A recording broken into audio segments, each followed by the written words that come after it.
S കണ്ണൂരിൽ നിന്നാണ് ഇന്ന് അർജുൻ ആയങ്കി പുലർച്ചെയോടുകൂടി അറസ്റ്റിലായത്.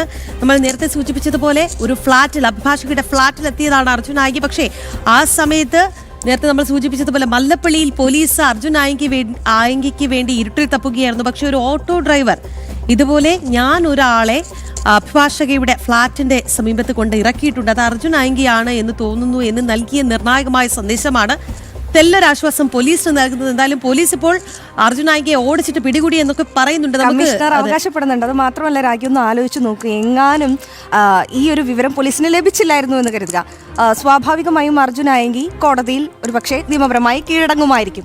അത്തരത്തിലെങ്ങാനും വന്നിരുന്നെങ്കിൽ പിന്നെ കേരള പോലീസ് ജീവിച്ചിരുന്നിട്ട് കാര്യമുണ്ടാകുമായിരുന്നു. എന്തായാലും ഒരു ഓട്ടോ ഡ്രൈവർ തൽക്കാലം കേരള പോലീസിനെ രക്ഷപ്പെടുത്തി എന്ന് കരുതേണ്ടി വരും. അതെ, എന്തായാലും നമുക്ക് കണ്ണൂരിലേക്ക് തന്നെ പോകാം. നമ്മുടെ മിഥുൻ പിള്ള അവിടെ തയ്യാറാണ്. മിഥുൻ, ഇപ്പോൾ സൈബർ പോലീസ് സ്റ്റേഷനിലാണ് അർജുൻ ആയങ്കി ഉള്ളത്. അവിടെ അറസ്റ്റ് നടപടിക്രമങ്ങൾ പുരോഗമിക്കുന്നു എന്നുള്ളത് മനസ്സിലാക്കുന്നു. ഇന്ന് ഞായറാഴ്ചയാണ്, കോടതിയില്ല. അതുകൊണ്ട് തന്നെ എങ്ങനെയായിരിക്കും തുടർ നടപടികൾ? ഒപ്പം തന്നെ എപ്പോഴേക്കും കൊച്ചിയിൽ നിന്നുള്ള പോലീസ് സംഘം എത്തും?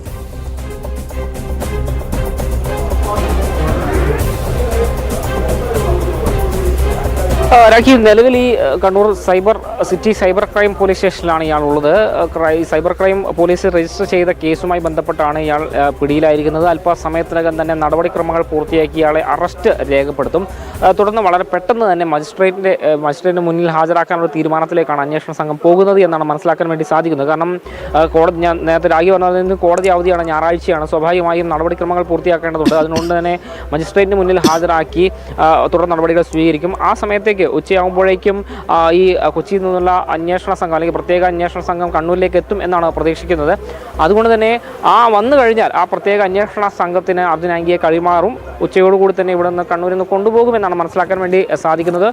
മറ്റേതെങ്കിലും രീതിയിൽ ഒരുപക്ഷെ ഇവിടെ നിന്നുള്ള അന്വേഷണ സംഘം ഇയാളെ അങ്ങോട്ടേക്ക് കൊണ്ടുപോകുന്നൊരു സംശയം കൂടി നിലനിൽക്കുന്നുണ്ട്. പക്ഷേ നിലവിലെ സാഹചര്യത്തിൽ ഈ കോതമംഗലത്ത് നിന്നുള്ള അന്വേഷണ സംഘം ഇങ്ങോട്ടേക്ക് വരുന്നുണ്ട് എന്നാണ് മനസ്സിലാക്കാൻ സാധിക്കുന്നത്. അതിനുശേഷം ഇവിടുത്തെ കണ്ണൂരിലെ നടപടിക്രമങ്ങൾ പൂർത്തിയാക്കി ഈ അർജുൻ ആയങ്കി അവർക്ക് ഹാൻഡ് ഓവർ ചെയ്യുകയാണ് ചെയ്യുക. തുടർന്ന് ആ അന്വേഷണവുമായി ബന്ധപ്പെട്ട് കൊച്ചിയിൽ അടക്കം ഇയാളെ പോലീസിനെ ഭീഷണിപ്പെടുത്തിയ കേസുകളുണ്ട്. ആ കേസ് അന്വേഷണവുമായി ബന്ധപ്പെട്ട് ഇയാളെ അറസ്റ്റ് അടക്കമുള്ള നടപടികളിലേക്ക് കാര്യങ്ങൾ കൊണ്ടുപോകും. ഏതായാലും നിലവിലെ സാഹചര്യം അതാണ്. നമുക്ക് ഒരു കുറേ ദിവസമായി പോലീസിനെ ഇങ്ങനെ നിരന്തരം വെല്ലുവിളിച്ചുകൊണ്ട് പോലീസിൻ്റെ ഒരു ആത്മവിശ്വാസത്തെ തന്നെ ചോദ്യം ചെയ്തൊരു കൊടും ക്രിമിനൽ, ആ കൊടും ക്രിമിനൽ തന്നെയാണ് ഇപ്പോൾ കണ്ണൂരിൽ വെച്ച് പിടിയിലാകുന്നൊരു സാഹചര്യം ഉണ്ടായിരിക്കുന്നത്. ഇനി ജയിലിലേക്ക് പോകുന്നൊരു നിലയായിരിക്കും ഉണ്ടാവുക. കാരണം കോടതിയിൽ ഹാജരാക്കിയാൽ സ്വാഭാവികമായും 14 ദിവസത്തേക്ക് റിമാൻഡിലാകാനുള്ളൊരു സാധ്യത തന്നെയാണ് നിലനിൽക്കുന്നത്. പോലീസിനെ സംബന്ധിച്ച് ഈ നിർണായകമായ തെളിവായാലും നിർണായകമായ ഇടപെടലായതൊരു ഓട്ടോറിക്ഷ ഡ്രൈവറുടെ നീക്കമാണ്, അല്ലെങ്കിൽ അയാൾക്ക് തോന്നിയ സംശയമാണ്. ഈ വാഹനത്തിലുണ്ടായിരുന്ന അല്ലെങ്കിൽ ഓട്ടോറിക്ഷയിൽ കയറിയത് അർജുൻ ആയങ്കിയാണോ എന്നൊരു സംശയം, ആ ഫ്ലാറ്റിലേക്ക് കയറിപ്പോയത് അർജുൻ ആയങ്കിയാണോ എന്നൊരു സംശയം. ആ സംശയം തന്നെയാണ് ഇങ്ങനെ ഒരു അറസ്റ്റിലേക്ക് അടക്കം നീങ്ങുന്ന സാഹചര്യം ഉണ്ടായത്. ഏതായാലും കഴിഞ്ഞ കുറേ ദിവസങ്ങളായി പോലീസിന് വലിയ തലവേദന ഉണ്ടായ, പോലീസിനെ വെല്ലുവിളിച്ചുകൊണ്ടിരുന്ന ഒരു കൊടും ക്രിമിനൽ ഒടുവിൽ ഒരു ഓട്ടോറിക്ഷ ഡ്രൈവർ നൽകിയ തെളിവിൻ്റെ അടിസ്ഥാനത്തിൽ അല്ലെങ്കിൽ വിവരത്തിൻ്റെ അടിസ്ഥാനത്തിൽ പോലീസിന്റെ പിടിയിലായിരിക്കുന്നു എന്നുള്ളതാണ് ഏറ്റവും പ്രധാനപ്പെട്ട ഒരു വിവരമായി നമുക്ക് ഈ ഒരു മണിക്കൂറിൽ നൽകാനുള്ളത്. രാഖി, മിഥുൻ, അതോടൊപ്പം തന്നെ ഏതൊക്കെ കേസുകളാണ് ഇപ്പോൾ നിലവിൽ അർജുൻ ആയങ്കിക്കെതിരെ ഉള്ളത്? മിഥുൻ,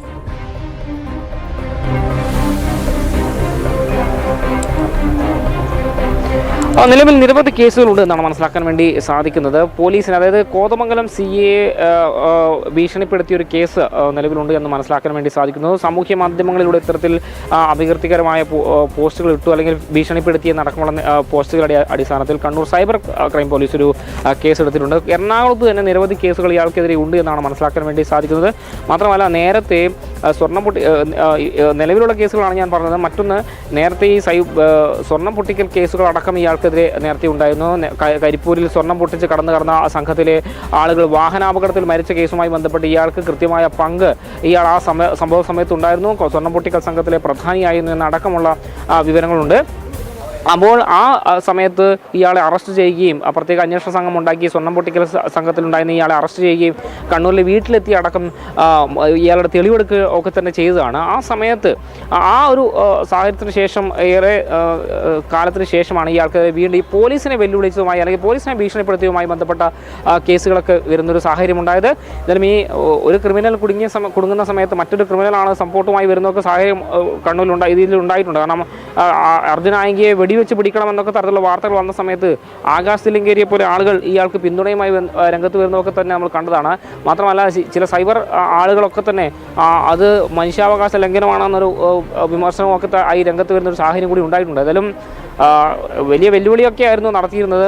പിന്നെ പിടിക്കാമെങ്കിൽ പിടിച്ചോ എന്നൊക്കെയായിരുന്നു നടത്തിയിരുന്നത്. പക്ഷേ ഒടുവിൽ ഇയാൾ പിടിയിലാകുന്ന ഒരു സാഹചര്യത്തിലേക്ക് കാര്യങ്ങൾ പോകുന്നു. അതിൽ അല്പസമയത്തിനകം തന്നെ ഇയാൾ അറസ്റ്റ് രേഖപ്പെടുത്തുമെന്നാണ് ഏറ്റവും ഒടുവിലായി നമുക്ക് ലഭിക്കുന്ന വിവരം. രാഖി.